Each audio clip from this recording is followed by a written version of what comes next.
a lot longer. So yeah, I think Aurora maybe don't get quite as much credit as maybe they should. But then also, if you don't win, then you don't get the credit. It's just how it works.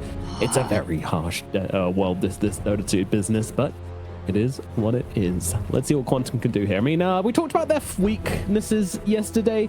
Let's do a little bit of positivity. What did you like about Quantum from what we saw yesterday? 1 second. What did I like about them? I think their team fighting and like enabling each other was pretty good. Like the clutch plays.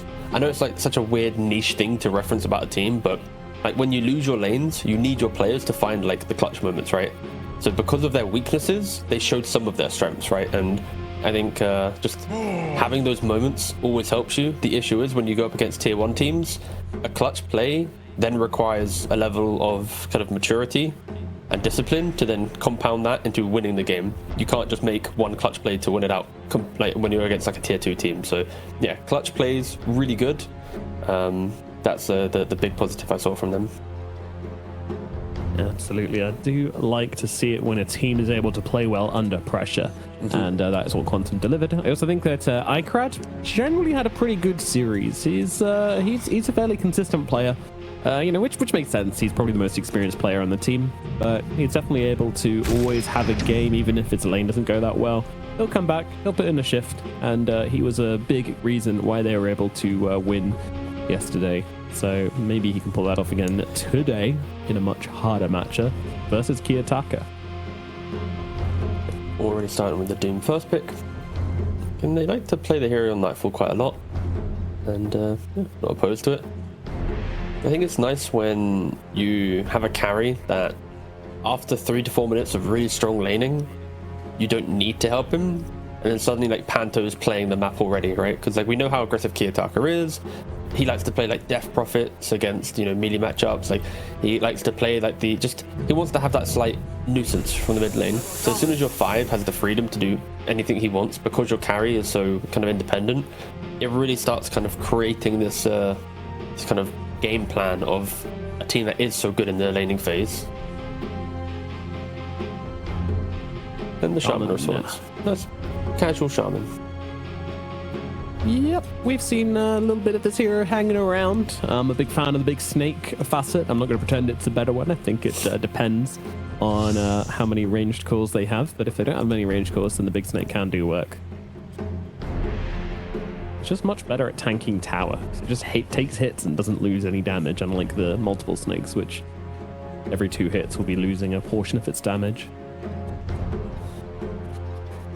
Not so great in the fights. You can't pull off any ward traps. You do kill people very quickly. Does it do good damage to heroes? I haven't really seen it hit heroes that much recently. Yeah, so like when you find like a lone support by themselves, Shaman can just throw down the serpent ward, hit a shackle, and you're going to put them to easily like a third of their HP. So it's pretty nice. Nice. Shaman definitely that fixable hero as well. When you have him, you just always know what you're going to get. It makes it hard to pick any of these really good mid laners as well. There's always like this thing at the back of your mind going, well, do I really want to get a puck into this? Do I really want to get like a Void Spirit in Ember, whatever? Shadow Shaman's always going to be there. Ready with a Jackal. Ready with the Hex. Can cause big issues. A lot of these Shamans been going for the cast ranges as well, both on the neutral item and in the item pickup as well. And then you get these big long shackles across the fight. Makes it really hard to actually interrupt it, throw a stun his way. Can be really strong in terms of answering any of these like big solo core lineups. Very good hero across the board. Doom, meanwhile, it's just your answer all from Aurora as well. Whatever you pick up on Quantum, you're going to need to have 2 cores having a pretty good time, because one of them's just likely going to get doomed in the face. Unless it's like the last game we just saw from on the lower bracket, where the Doom really didn't get many dooms off at all. It was just getting cancelled out at every available opportunity. It was pretty sad to watch. Yeah, carry Doom really is like a specialty thing, because you don't play as, backline jumping as an offlane Doom. You're not going like phase drum, BKB, getting into the fight. It's more, let me position and I'll walk in. And as soon as you have a Doom walking into a fight, it's like, you're probably not going to connect on the perfect Doom compared to an offlaner. So again, you need to be like, it's gonna sound weird, but you need to be like an actual experienced Doom player, even though it's just a point-click spell. But you need to know the motions of the hero, especially in the carry role. Absolutely. Be aware of how people try to maneuver around you and find your entry into the fight and be impactful with it. Quantum are going to open up with their double support. Shadow Shaman into Oracle. I feel like these are both strong enough to allow you to first pick them. It just always feels a little bit weird to go supports with your first 2 picks. T. I mean, what's the potential harm in doing this? They're showing the player style of their team very early on and what the strength of the lanes are going to be like, because Oracle in lane isn't the strongest. You are quite a level hungry hero that excels maybe when like you hit level 3 with 2-point purifying flame, but still it's like you're just awkwardly in the lane compared to other supports that have really strong level 1 and 2 timings. So they already know that they can potentially exploit that lane. And then same thing for Shaman. He's very good at setting up, but you know, it shows your hand. I like the fact that Aurora, they look at these heroes that are very level dependent as well. I mentioned Oracle needing levels, Shaman wants levels.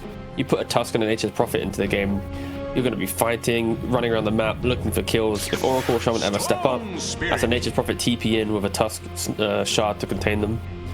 So I'm expecting Aurora supports to be very active on the map, and yeah, Quantum, they now respond themselves, right? It's 2 supports that are very aggressive, but their control is limited. So then you pick up the Storm Spirit to always punish the fact that he isn't really gonna die in this game unless the next 2 core picks for Aurora provides him with that control. Yeah. I think I favor Aurora's lineup though, because Quantum, I'm not seeing the kill threat early on, where it's like Storm zips in, maybe Shaman walks up, but you're then running into sprouts and snowball saves and tag team, and yeah, slight damage problem for Quantum. We'll see if they want to fix that with this upcoming pick. Yeah, good high damage offlane I think would fix a lot and still give you that last pick on the carry. That's not the easiest role to find damage on here. I'm thinking maybe you get creative, go for like a Sand King or something, but I just don't know how that hero could be played at the moment. Instead I'll go for the Brew. I think that's sort of ticking boxes. Yeah, I mean, we did praise Palantimos Brewmaster yesterday in game 1 against Cyber Goose, right? It was the clutch Roshan fight where he hits like 2-3 different Cyclones in the Abaddon, then also Void Spirit moves in the way. It's like, yeah, it was just really good micro from the Brewmaster. But Aurora, they don't care about the Shaman. I think the whole argument of you can't pick Puck because of Shaman or Line, it's like, you know, if your team's aggressive enough and starting the fight, then if your Puck's getting hexed, there's probably other issues being presented in the draft or in the game plan. So yeah, I like the fact that Aurora go for this. There's another way to start the fight, contain the fight. Doom really needs heroes to just isolate heroes and go, this is where we're engaging. Because of course he just wants to like walk in. So now you've got shards and sprout and coil, plenty of ways to ensure a hero is, you know, standing still. I think I'd quite like to see Drinking Buddies coming out from Tusk this game. I think it could be really valued to get heroes out of that shackle, to get heroes away from the Brewmaster. Potentially if the Storm goes for an Orchid as well, which I feel like is quite likely. Potentially. I'm always a fan of seeing Drinking Buddies. It's more of a... You need to basically ask yourself, do you want to concede winning the lane for a save? Yeah. And is saving on a Shaman big enough compared to tag team win lane and then have Blink Snowball, and Snowball already does the save on the shackle, the save on the Orchid, because obviously you just put them inside the Snowball, right? So I would agree with you if there was like a bigger spell for them to respect, like a Kunkka or something, but or like a true. I mean, it kind of depends on the carry in 2 ways, right? Sure. Where if they pick a carry which is just going to win the lane, you can't contest it, then I think Drinking Buddies then becomes okay because you can't win the lane anyway.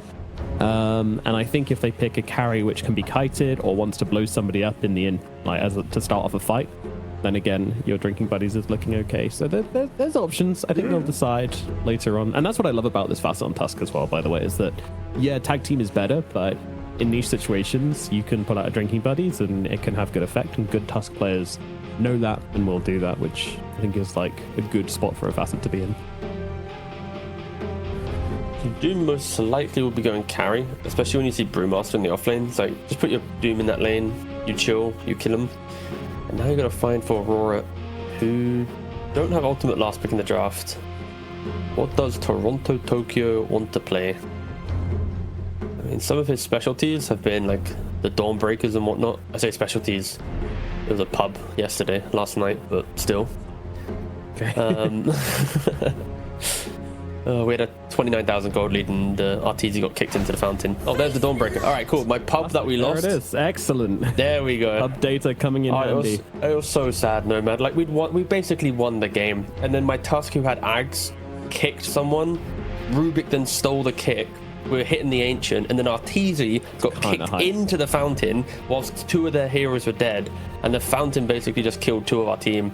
Game's over. No one had buyback. So yeah, it was so despair. 29,000 gold lead, all thrown away.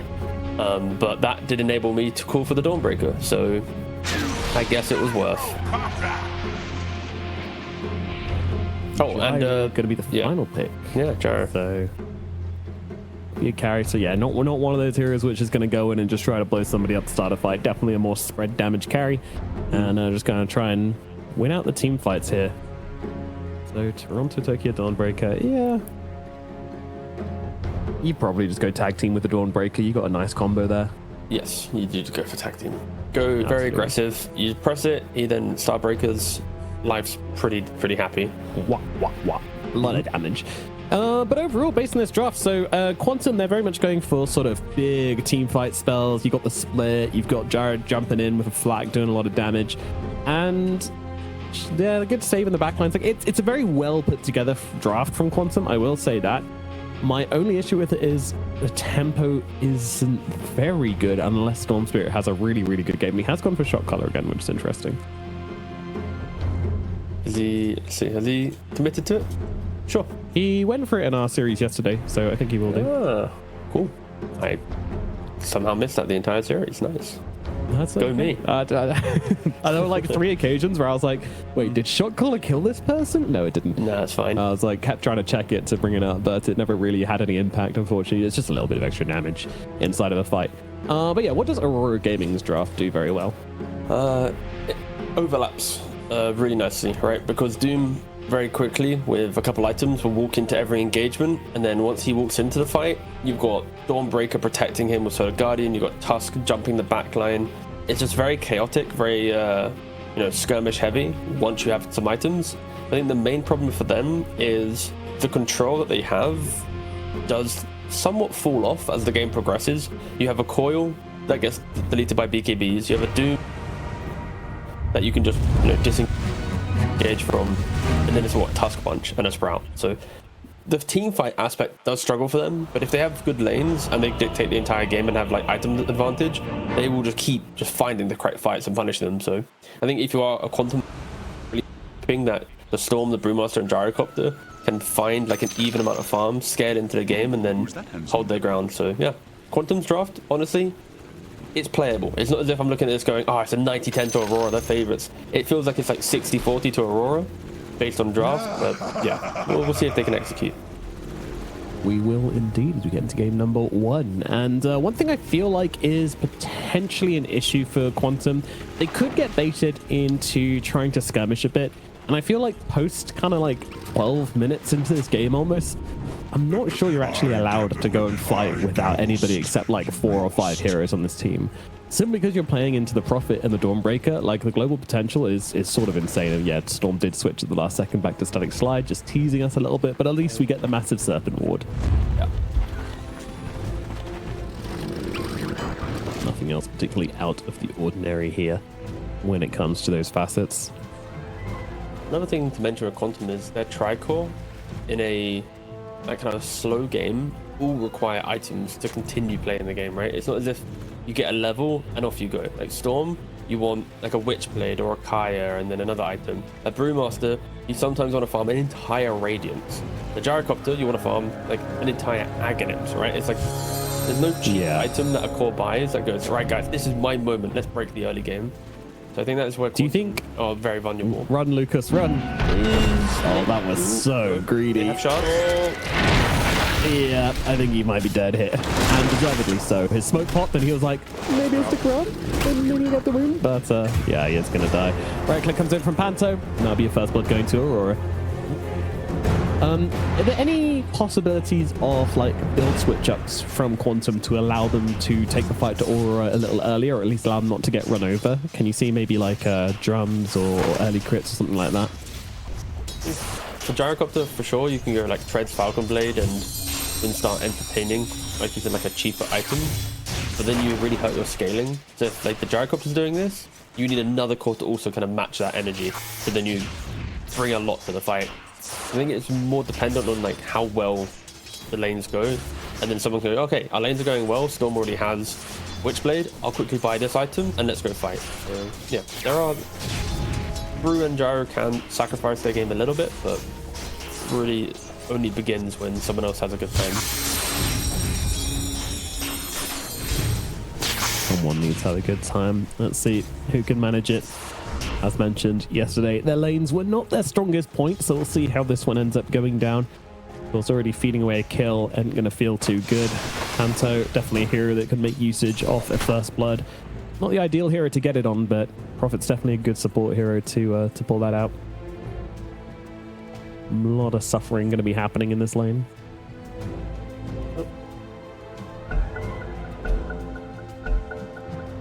Did you know, Nomad, that you actually have the lowest ping in this game? Wow. Okay. I have well done, British Internet. Yeah, you're at 30, I'm at 30. No, good. Yeah, nice. Excellent. Congratulations. We can do something well, apparently. Yeah. As soon as he paused it, like, let's really check the console, make sure everything's fine. No one's got some like 200 ping or anything. You're always on top of that, aren't you? Always making sure that everybody's no one's lagging out. Because then you know it's going to be a long one, don't you? When it's some sort of connection problem. Well, you've been manifesting a 2-0. You came into this pre-show going, oh yeah, Aurora's gonna, I want them to win in 20 minutes, and I want, you know, yep. I want to have my dinner. Like, brother. Let's say 36. No, I never said one time I did. No, I said I wanted to build up a debt because that's how Dota works. Build up the debt for the Navi series later. Good point. Good point. I want to see as much Navi as possible. Haven't casted as much of my boy Ari recently. Yes. And he'll have great internet as well, I would imagine. I mean, he'll be on boot camp, so he won't have that. Oh no.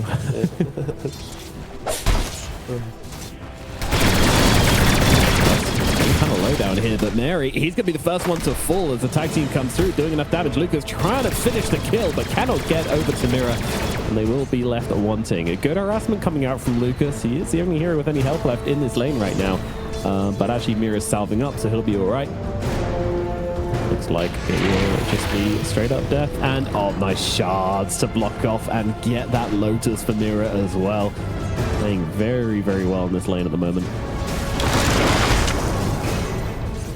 Like Aurora is doing really well in all three lanes, right? Like they're getting the kill bottom plus the Lotus in top lane. The way that Panto's hugging Nightfall, he's ensuring that the Brew and the Shaman are both low HP. There's not been a point yet where it's like threatening at all. Because Brew Shaman isn't the most kill hungry lane, and Puck in the mid 21 CS to the 19 of the Storm. Pretty close, nothing too crazy, but it's the HP that the intonation there was wild. yeah, I know. Well, you're thinking I was going to be like, that's crazy. No. I was getting to the point where the HP though, that's the problem. All right. Yeah. I mean, it does, brother.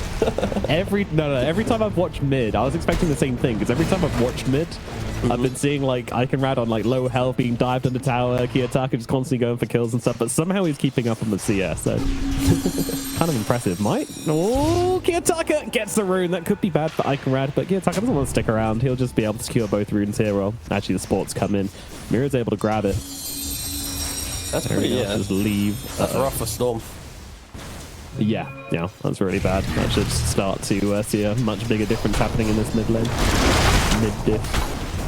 Nightfall. Mary's just being followed by top lane. Sorry, there's all sorts of action going on right now as Yayo does fall. There'll be Palantimos dying. Nightfall on very low HP, but he does not care. He's going to run down this Shaman as well, but can't quite go into tower. Not just yet. But Panto, he's just going to be able to bring him down the old-fashioned way. A couple of clicks, a couple of sprouts. Nightfall doesn't even need to dive the tower. There's just the power of that's the a very sad walk back to base as we have a kill down to Lucas at the bottom side. Toronto Tokyo Miro going absolutely crazy down here. And now Snowball in, another kill coming. In comes Panto just to make sure he can secure this one for the team. That'll be another kill going the way of Aurora. This laning phase is an absolute disaster right now, 0 and 7.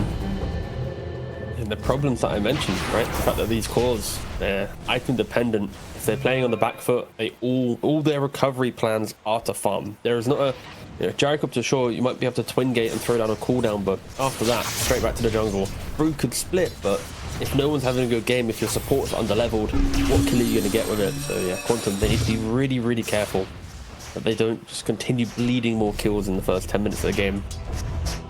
So it's only going to get worse against this lineup that Aurora have. And sorry, Lucas. It kind of looks like they were posing for a dive, but they weren't.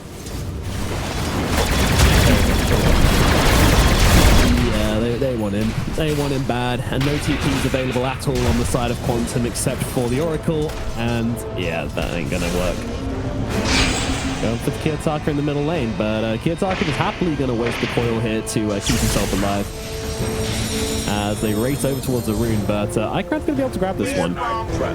Emptiness is ready as well, so really securing the first active rune for Icrad. Yeah, it's one he could maybe do something with. The one here in the game where regen rune can really, really have high impact in a fight, but well, not the one hero, but regen runes and Storm, they're strong early for farming, strong mid-game for fighting, and then Arcane Rune takes over for kind of the later portion of the game. So this first regen, it will just put him back into the jungle, continue to farm up. That's the net worth. All 3 cores in Aurora are kind of running away with the game. 3.5k gold on the Dawnbreaker. Whew. The build most likely will be phase into Blade Mail. Take that Blade Mail, jump into the fight. You got Storm and Gyrocopter. They want to throw down these ground spells. You soak it up, return the damage back at them. If the game's good, he might not even go for it. He might continue becoming a core. Of course, Nightfall likes to play the Dawnbreaker carry, so you can just take that build if Toronto Tokyo wanted to be a greedy. Nightfall, what do I build next? Yeah. What do I do now? Hey boss, help me. Yeah, exactly. It's possible, but Blade Mail is the normal path. We'll see if they want to deviate from that at all. Nightfall, yeah, when you have chip fest, it always feels so good. Such a silly item. Top lane, Palantimos is gonna be alright. He won't be in like 200 XP on Doom. My guy's gonna get Doom, instantly cast it. He'll blink and boom, you're gone. That's a T-Gov guarantee right there. We shall see. That is, of course, if Palantimos stays in range. Primos is gonna walk it. Hello, good sir. Thank you for hitting level 6. You may do me. Yes. So you've reached 6. Time for your complimentary Doom. This part. This one's on the house. Okay, so Doom's level 6. Here it is. Brewmaster, walk into your death, please. Did not do it. What a great pro player. Time to die. Key thing now is top lane is pretty much, I mean, to be fair, they're kind of baiting on it a little bit. Nightfall is walking in. He is keen to get him. There it is. Get him. No, yeah, he's on the run. He's going to get out. Nightfall looking for another target, though. Sees Icrad, sees Emptiness, but this is getting a little deep, even for Nightfall, so they're going to back themselves away. He's got no BKB to TP out with yet, so doesn't want to quite go for that one. All right, that was my one. It's like how the spell is like dragging Nightfall into the fight. Like, I must use it, must use it. Uh-oh. Here it comes. You don't even need to. It's level 5 on the Brewmaster. Just let him die. And by the way, Leo's just dying down in the bottom lane to Toronto Tokyo solo by the looks of it. Yeah. Yep. Just a solo kill for Toronto Tokyo. Very casual stuff. The jump is carry. 0 and 5. Oh, here's the Doom. Oh, cool. Yeah. Well, it's 11 for 1 though, man. It's 4,000 gold lead. Did I say 20 minutes and a 16-minute game? That was my desire. Yeah. And it looks like we may be getting the 16-minute game first. I don't know. Yeah, we're gonna fall Nightfall now on a killing spree. He has got a Midas coming out, so you know it's not gonna be the fastest game ever, I'm sure. But it's Doom in the carry role. It's gonna be fast. He's gonna get the Midas, continue fighting, continue moving around the map. This is not a I buy Midas and hit jungle. You've got 3-point scorched earth. You can do whatever you want. And Kiyotaka, my guy's sitting at only 1 kill, nothing else. No deaths, no assists. And yet we even have to really talk about him as a hero. Red will get the amplified damage, but nice coil coming down onto the 3 of them. In comes the Dawnbreaker as well, smashing Iconrad into oblivion. Bye-bye Mary and Emptiness as well. 3 heroes just reduced to dust under Toronto Tokyo. Yeah, good team play from Aurora. What else do you want me to say? They're just they're making all the moves. They're utilizing their setup, and we'd say that Puck hasn't really been in the game. They rotate to mid. Wait a second. There's a 3-man coil. Sure, you get the room, but you're all clumped up. Level 4 on the Oracle. There's no saves. There's nothing to happen here, and see what else they can do. What pressure they can apply. Mid tower has fallen. Top tower has fallen. The last tower to go down is the bottom tier 1. Panto's level 7 on the Nature's Prophet. Yeah, and Yeo's 5. He still doesn't have level 6 on the Brewmaster. Oh, what is happening? Okay, kill him to Panto. We'll definitely get him level 6 here. Let's see if they can bring him down. Looking like they probably can. Okay. All right, level 6, 11 minutes on your offlaner. Let's go. We're back in the game. It's actually a really big death, right? For Quantum, like, Shaman's now happy, Brew's now happy. And when I say happy, I mean just getting the levels, right? With how bad the early game went, just getting a kind of a free XP dump onto your hero gives you a little bit more kind of purpose. See if they want to turn that into any other move, right? You've got the Serpent Ward, you've got the split. There's ways to at least poke out a fight. Ideally for Quantum, they want to soak the coil up with a Brewmaster, save him, then get a split, force Aurora to all be running into the fight and try and look for that type of engagement. Even though Gyrocopter has had a miserable game, you need to respect the fact that cooldown with secondary strikes facet, it does decent damage if it's localized in a good area. So, see if Quantum can create anything. There's a Blade Mail and Dawnbreaker. Alright, I take it back. They need to hit creeps. If they run into a Toronto Tokyo level 10 Dawnbreaker with Blade Mail, they will die. So, yeah, okay. Hit creeps, boys. You're down 13 kills, 7,000 gold. Get them creeps. Get a bit of income, please. 7,000. It's too much at 12 minutes into the game. This is like the best part of TI qualifiers. Is the fact that because like anyone can participate, you do get these like moments where team that comes through the second open qualifier in the third place decider. Oh, big snake. Okay, yeah, I'm seeing it. Big snake, guys. Toronto Tokyo. Yep. Okay, Big Snake's actually doing it. They've killed off Toronto Tokyo. Look at Kiyotaka as well. Kiyotaka still has half to work with though. Turning it around, comes in Mirror and punching up lower. But Gyro's entering the mix as well. Kiyotaka very low, especially if these first strike hits come through, and they will. Oh, Puck! Kiyotaka's going to go down as well. 3 heroes down on the side of Aurora. They get a little bit greedy. They do not respect Big Snake, and they will lose the fight because of it. Okay, all right. I was about to do this whole storyline about how it's cool to see that a team that can come through the literal last chance of an open qualifier gets to go up against like the best team in the qualifier part of the region, and then they make a cool play. So yeah, Shaman, he finds the Puck, instant hex, and yeah, Big Snake, it does big damage. And yeah, critically, they were trying to go for a quick kill onto the Shaman, right? And the fact that it draws out a little bit longer, the Storm zipping in to kill off the Dawnbreaker. I think the counter argument to all of this is Oracle isn't level 6. What happens for Aurora if Tusk is a little bit closer? If if Doom TP'd earlier, like the fact that the Tusk isn't there, the Doom isn't there, you're still using a big Solar Guardian just to kill off a Shaman. Like there are multiple mistakes in that engagement from Aurora, and Quantum, they capitalized on it. The next fight, Mary on the Oracle will have False Promise. That should, in theory, simplify things. Because if Aurora are kind of blundering a quick pick on a Shaman, it's only going to get harder if they don't find the Oracle. Sad part is you can't false promise the snake, but it will definitely help out. Yeah, you love the snake, huh? Will definitely help out. any of these heroes kind of caught out in the front lines. Of course, it's got weird interactions with Doom. Essentially how it works is if you use it towards the end of Doom, Doom will end, and then as long as False Promise ends after Doom ends, then all the normal damage calculations come through.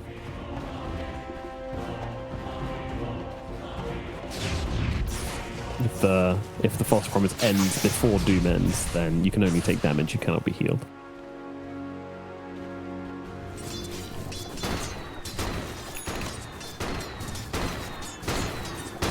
I do like how Mira is just casually walking around with it. I think this... I'm trying to remember how much this this cosmetic's worth. The Flaming Trail one. Is it for every hero or only this hero? 7,000 or... Yeah, it's pretty I have a list somewhere from a content piece. I don't know. I'm gonna have a look. Oh, you have a gander. I'll talk about the fact that they're smoking. We do have the Tusk and the Doom. Well, I'm gonna look at those items in a minute. I've not looked at that at all. I've not used that observer information at all. Will they find a storm for it? Yes, they won't. Yes, they won't. Man, you should really get into play-by-play casting too. Hey, that was good casting. Yes, they saw him. They won't kill him. I think everyone loved that. Comedy's an important part of it. Tusk is just sitting on a hill, by the way, and none of his teammates are nearby to give him... No one's here to snowball. They need to aggro the ancient Okay, will camp he 'cause shard he's block blocked the quickly? small camp. Yes or no? Will he shard himself to the low ground? No, he already tried. He couldn't do it. He's gonna do it. Oh, boo. Yeah, he's getting the crutch, getting Nightfall to come over and help him out. Come on, if you want to win TI again, Mary, you gotta hit the shard. He tried and he couldn't do it. Oh, well. Let me go look at the items real quick. Okay, here we go. I've got it. Who's this guy? Mira. Okay, 1 second. So basically the critical thing here is when you look at the items, Radiant are still in this like starved farm game, right? Compared to obviously what Aurora has. Let's the attacker in the top lane, but find the Brewmaster and with a punch. Yeah, that's a big pick. Yeah. That is a big pick off there. Once again, slowing down that Radiance, which honestly is not doing a horrendous... Okay, no, he's doing a horrendous job in getting it, but he'll get there. Well, having a great time. I found out, by the way, it's $2,200 for this bugged Tusk, the Flaming Trail and everything, so nothing really. Way less than I was expecting. $2,200, damn. I might get one. All right.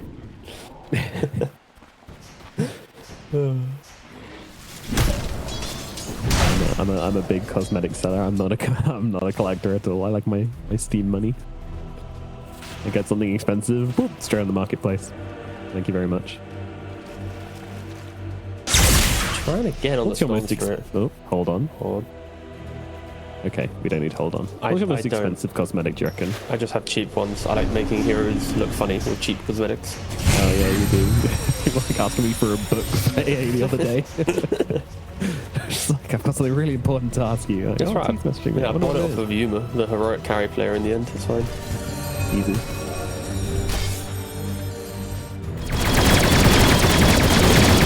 Game slowed down, but more because Aurora haven't been able to find any pickoffs, right? They killed the Oracle there, but they've not got like the big hero kill in regards to the Jar of the Storm. I'm kind of counting Brewmaster as like the middle ground at the moment. Like he's not...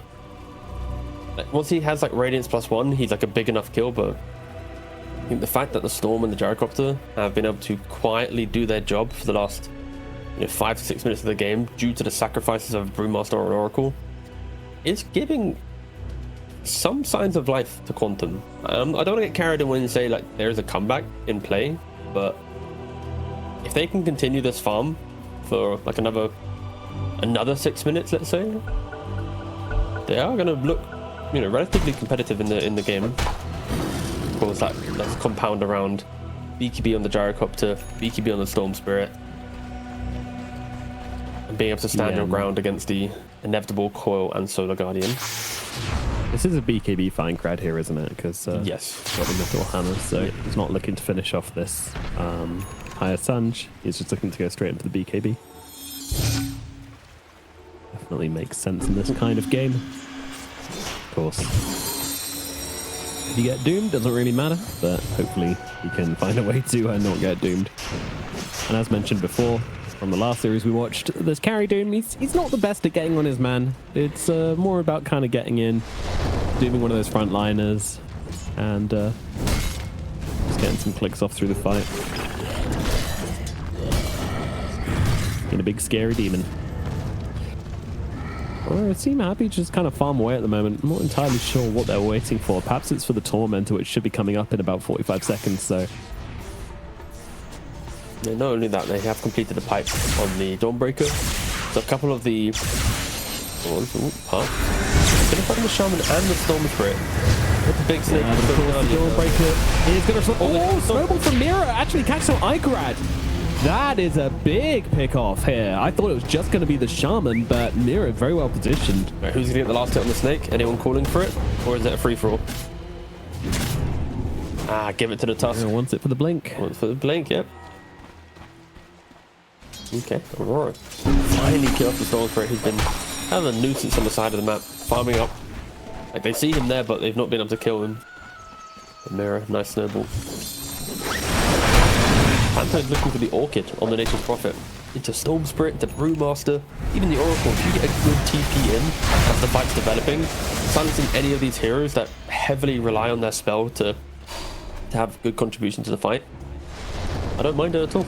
It synergizes nicely with the Shard as well. Like you TP in, you instantly get vision of anyone in your area, Orchid the guy that you care about, and yeah, fight will continue. 11,000 gold. To your question about why Aurora is kind of slowing it down, I feel like they're happy farming because they know that when they get their BKB, their pipe, their whatever, they will win the next fight. There's no doubt in their minds that the fight is theirs to take. But if they take a fight before those timings, there is that kind of slight chance that, what if we don't get the Oracle? What if this happens? So they are just reducing the chance in their mindset of a bad fight occurring. And with the BKB picked up, with the Parasma on the puck, it does feel like it's very close to go time. Of course, Mira just needs to finish the Blink Dagger. He isn't going to die top lane. Coming in, it might not be the case, although they're not leaving here. Split comes out. They want to take this fight, and they might well find it as Mira's going to fall. TP out from Panto, not going to be successful. He will die as well. It's just two supports, but Emptiness, he's looking in for more. And then comes a big snake right on top of Toronto Tokyo's head. Toronto Tokyo not really much mana to work with either, and doesn't even get a chance to use any spells. He is gone as well. And now Nightfall's here, under a ward. Okay. But yeah, this is not clean gameplay coming out from Aurora at the moment, but hold the phone. BKB comes out, looking to turn around. Doom out onto the Gyrocopter. Gyro, he's just going to keep going here, trying to fight up Puck. Do you really want this action? I don't think you want this smoke. He certainly does not. Gets himself away, and here's 4 heroes dead on the side of Aurora, trading only for the Oracle. That is a headline and a half. Save your body syndrome or something. I think that's the easiest way to analyze that one. Like, Tusk is going to go down, but the Doom doesn't have TP because he TP'd to the other side of the map. And then whilst the Tusk is getting pressured, Toronto Tokyo tries to go for a quick save. That quick save then becomes the Nature's Prophet also dying. Your Puck and your Doom, they're not there. That's not a fight, lads. I think in the heat at the moment, Aurora, they have to accept the fact that, sure, Mira's got picked off. Maybe he does like a shard snowball to that small camp. He does something to kind of elongate the fight, but to accept the fact that he has been picked off in a slightly greedy position trying to get his Blink Dagger. But to turn that into a full 4-man death chain feed, that is not what you want. But of course, the critical thing though for Aurora is they have the timings. We just mentioned how they have everything. So if they can just reset from that chain feed, play together, they're still going to be in a very good position. But they are showing signs of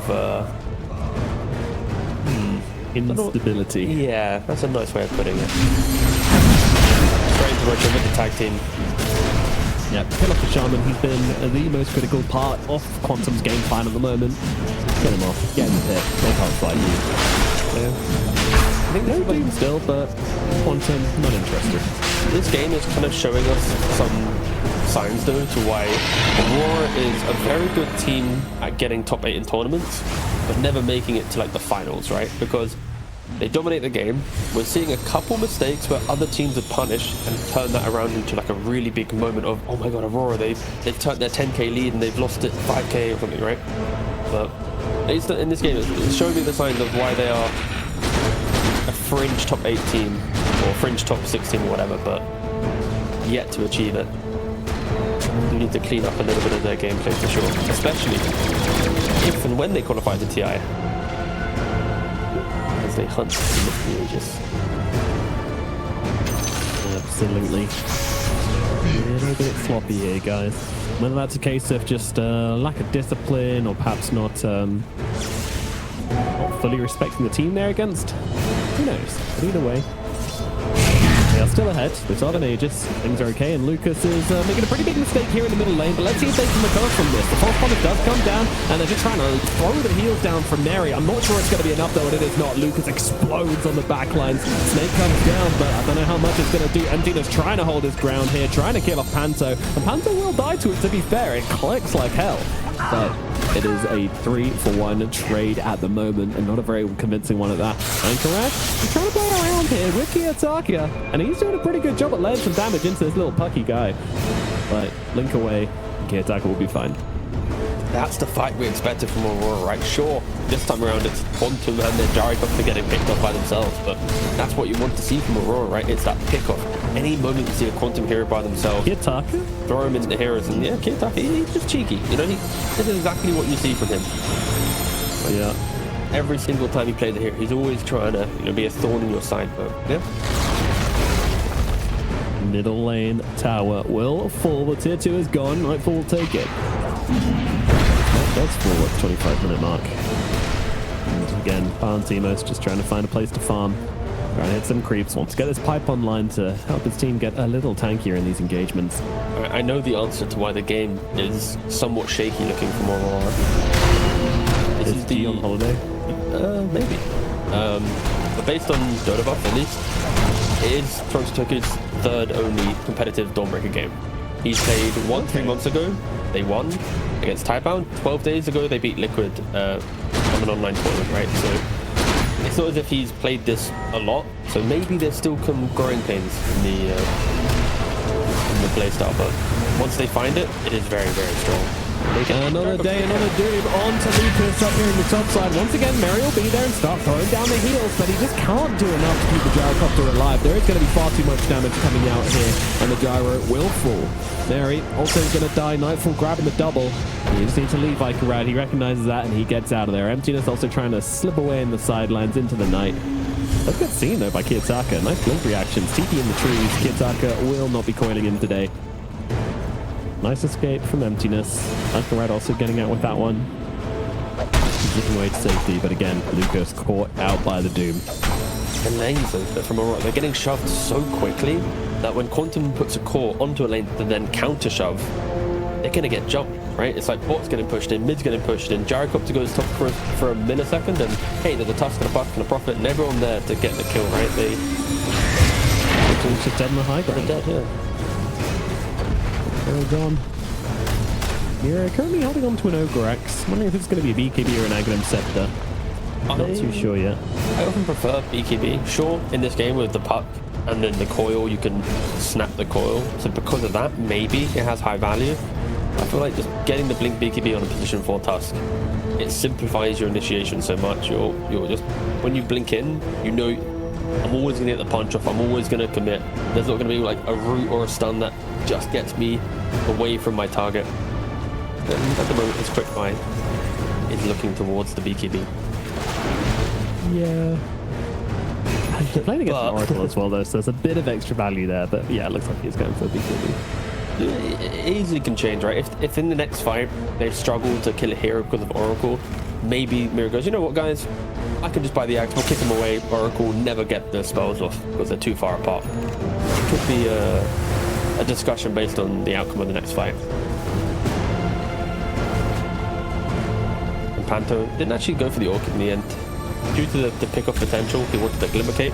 Having any magic barrier against Storm Spirit is kind of devastating for the hero. And you need to use like another round of Zip and Remnant just to get through that. When your mana depletes, you can die.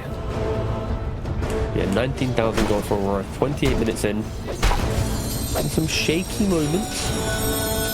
Mainly due to Toronto Tokyo Soda Guarding you in. But other than that, close to a very, very, very good game from them.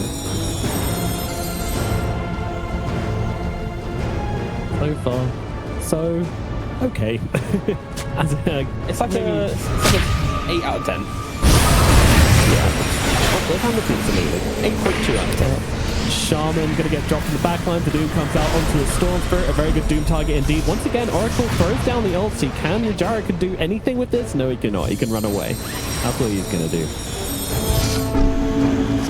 I think when they respawn on the Storm, you've got your last fight coming up from Quantum. Oh, and Lucas is being hunted here as well. Pantinos gets brought down.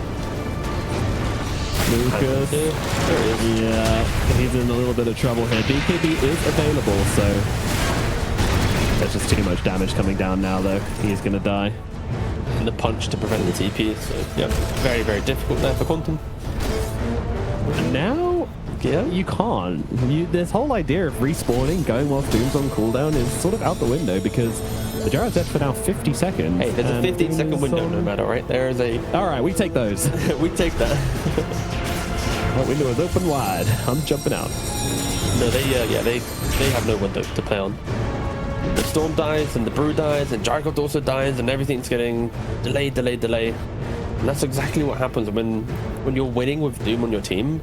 You set the pace of the game. You set, hey, by the time that you respawn, get your resources, we'll make sure that we push enough waves, done enough on the map that we get Doom again. That's what the good teams do to ensure that cooldowns aren't a problem.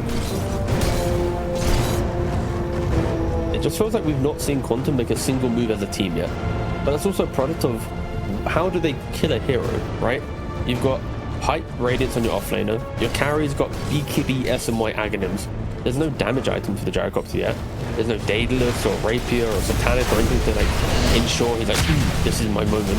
Of course, Satanic being after the damage item, but they are victim to farmers. Shaman also victim to Kiyotaka. Yeah, he's getting caught. This deep ward doing a lot of work here.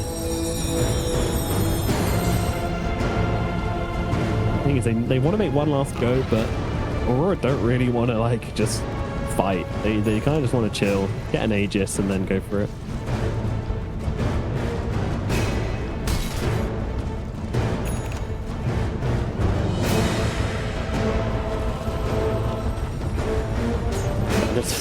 It feels unfair to compare the team's items, I'll be honest. I'm looking at like support to support. One support's close to a Hex, the other one's got just a Glimmer Cape. Then you got a Blink on the Shaman, but Mira's got Blink and a BKB. It's 30,000 gold. It is night and day what the teams have. It's a 30,000 gold lead where